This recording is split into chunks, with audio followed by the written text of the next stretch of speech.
psychologically, we as human beings hate change. We absolutely detest it. And we fear change because it's an unknown. And so we have this instinctual resistance that occurs when something comes along that instigates change.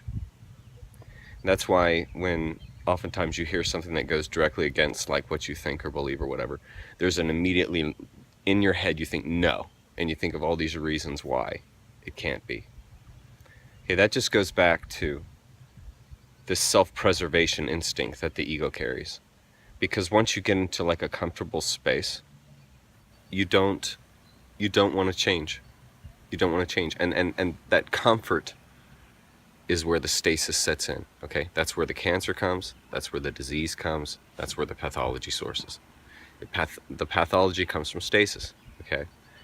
And so what Campbell's talking about in the hero's journey, in confronting death and overcoming it and having it clarify and change the person, what's happened is the person was forced, they were forced into facing one of their greatest fears, which is death. So there's this aspect that happens when a person goes through something, which is different than when they imagine something. This is why imagining that your sins are forgiven doesn't absolve or do anything. That's just a game for your psyche so that you get this rush of feeling relief, like everything's okay and like you're actually not a bad person and you actually can know God and you actually can have a relationship with God and so forth, right? And it's just a game. It's a psychological game.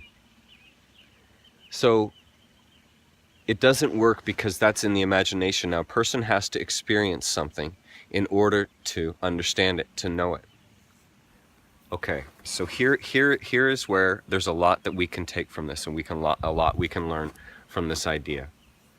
Now, we as human beings are in a situation of horror, meaning that we are in a situation where we require the killing of life in order to exist. Whether you're a vegetarian or carnivore, omnivore, it doesn't matter. Life is being killed for you to be able to stay alive, and it's being killed in mass. A lot of plants have to die to keep a vegetarian alive.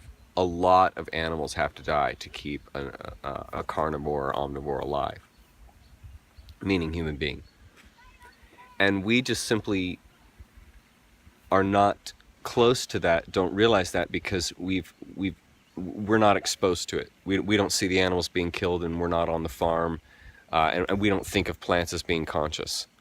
And so we have disassociated ourselves and disenfranchised ourselves from what we really are, from who we really are. To live is to be eating other life. And in one sense, it's a horrific situation that we're in here, with this idea that we have to eat other life to keep going. And the idea in these Hindu symbols, Hindu symbolism, is to coalesce with these fears, these inner demons, these inner deities within you that drive you, that bring you anxiety. You know, greed is a demon within you that is driving you to behave inappropriately. And asking forgiveness for it doesn't solve anything. Admitting that you're greedy doesn't solve anything. Calling greed a sin and saying you're a sinner and so therefore you're greedy doesn't solve anything. These are loop-de-loops. They're psychological loop-de-loops. They get you nowhere. What gets you somewhere is walking right into the greed.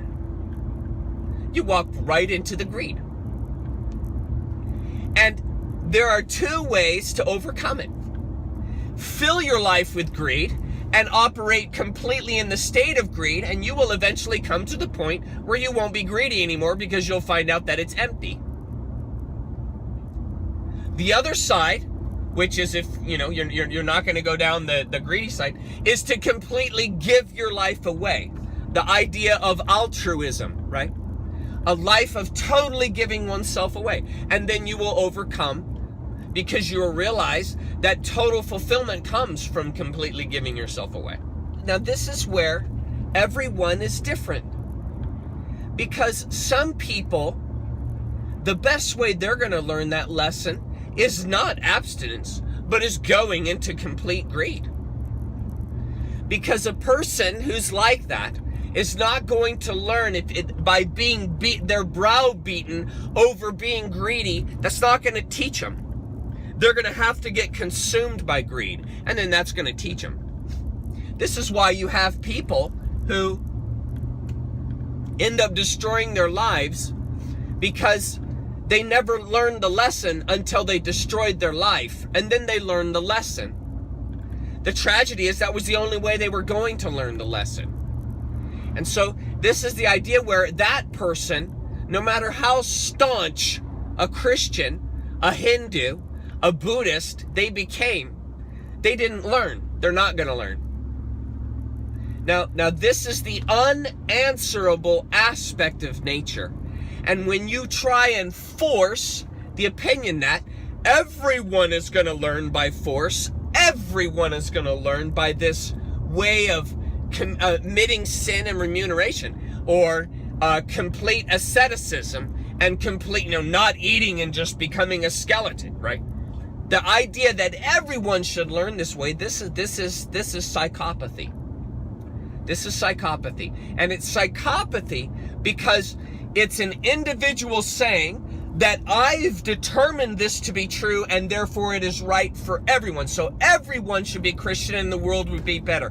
Everyone should be a Buddhist and the world would be better. Everyone should be a Hindu and the world would be better. See, that doesn't make any sense. The same person would say that there's yin and yang in the world. You see? That it doesn't make any sense to say there can only be this one thing and then everything is okay.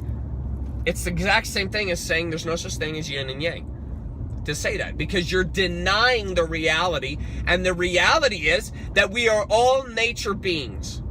That's the reality. We are all nature beings. And so therefore we're all wiggly. We're not straightened out, we're wiggly. And everybody takes differently, and that's the tragedy in life, and that some people, in order to learn the lesson, are gonna decimate others around them. And I'm not saying that that's right. I'm saying that that's the characteristic of nature, because nature is ruthless. And when you try to come along and say, no, nature isn't supposed to be ruthless, the lion is supposed to lay with the lamb, you're denying reality.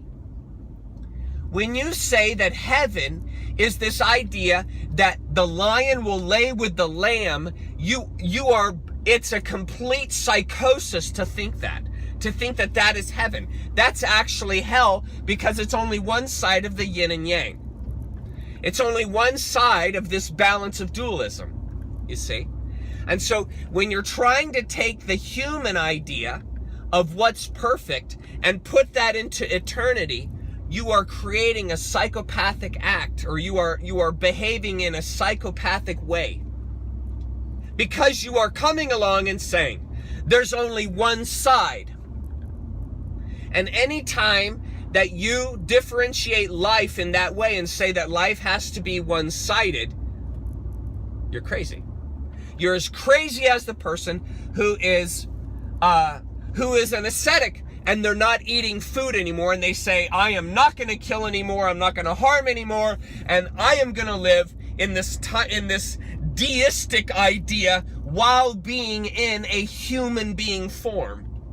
They're denying the human experience is what they're doing. They're just as lost as the Christian that says the lion has to lay with the lamb. They're just as lost. Do you see that? You have to meditate on this stuff to understand it, because denial is the act of self-dumbing. And so a person that comes along and says, no, Chuck, no, the lion, heaven actually is the lion laying with the lamb. Heaven actually is a world of no pain. Heaven actually is this idea that everything's good. God loves all the people that I love and hates all the people that I hate, and all these people that harm everybody, they get to go to hell. And these are all delusions. They're all delusions. They're all delusions of denial. They are denying the way that it is. You are not coalescing with life the way that it is when nature comes along and says, and this is the way nature is, and says life eats other life. That's nature. That's the way it is. Life eats other life. And to deny that is to deny yourself, who you are, and to deny the environment the way nature is.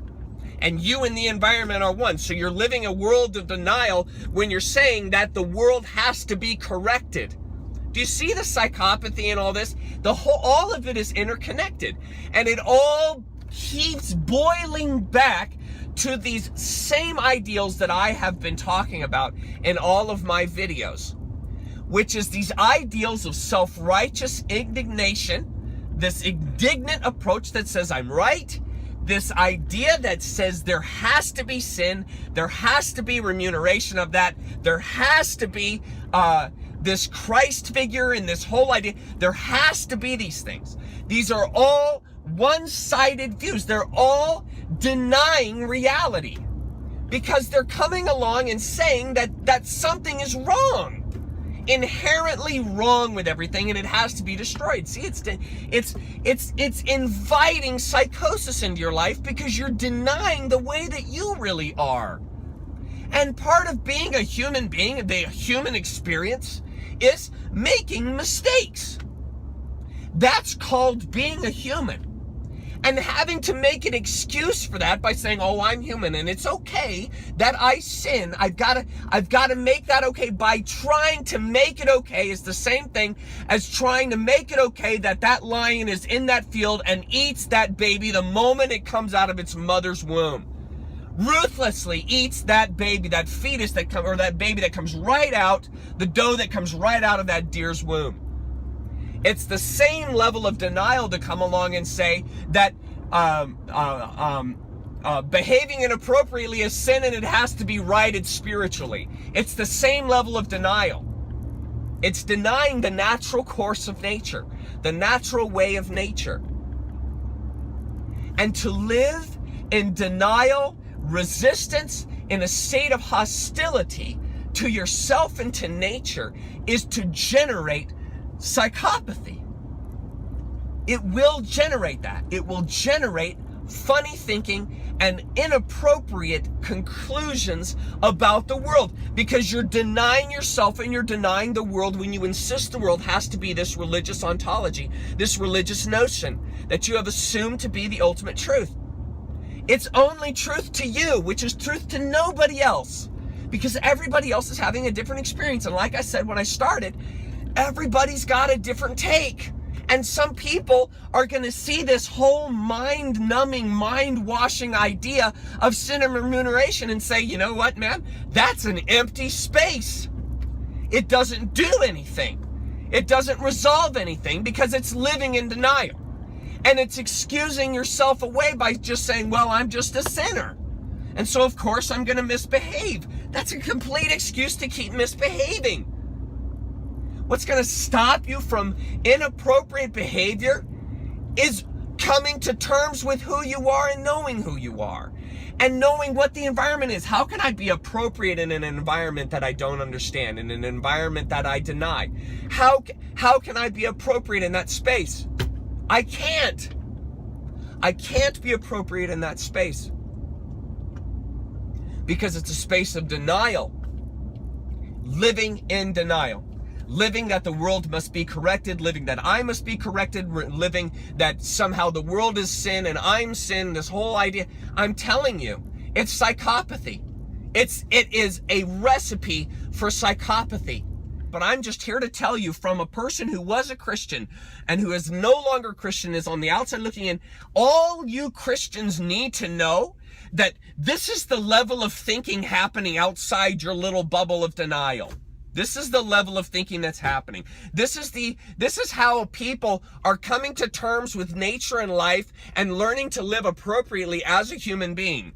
by totally and completely accepting who they are, not living in a state of denial of saying, I'm a sinner and I'm forgiven, and therefore my telos is Jesus Christ, and I center my life around Jesus Christ and Jesus' thinking.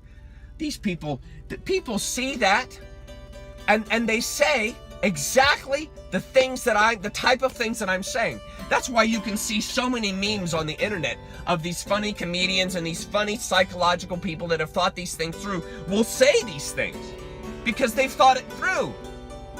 And I'm not saying that I'm right. I'm saying that it's an open, free thinking system here that we're in. And when you completely give yourself to a system of thinking, you are removing this open, free state that your intellect, your telos of your life is pulling you towards, and you're denying that and saying, no, it has to fit in this other shape called Christianity.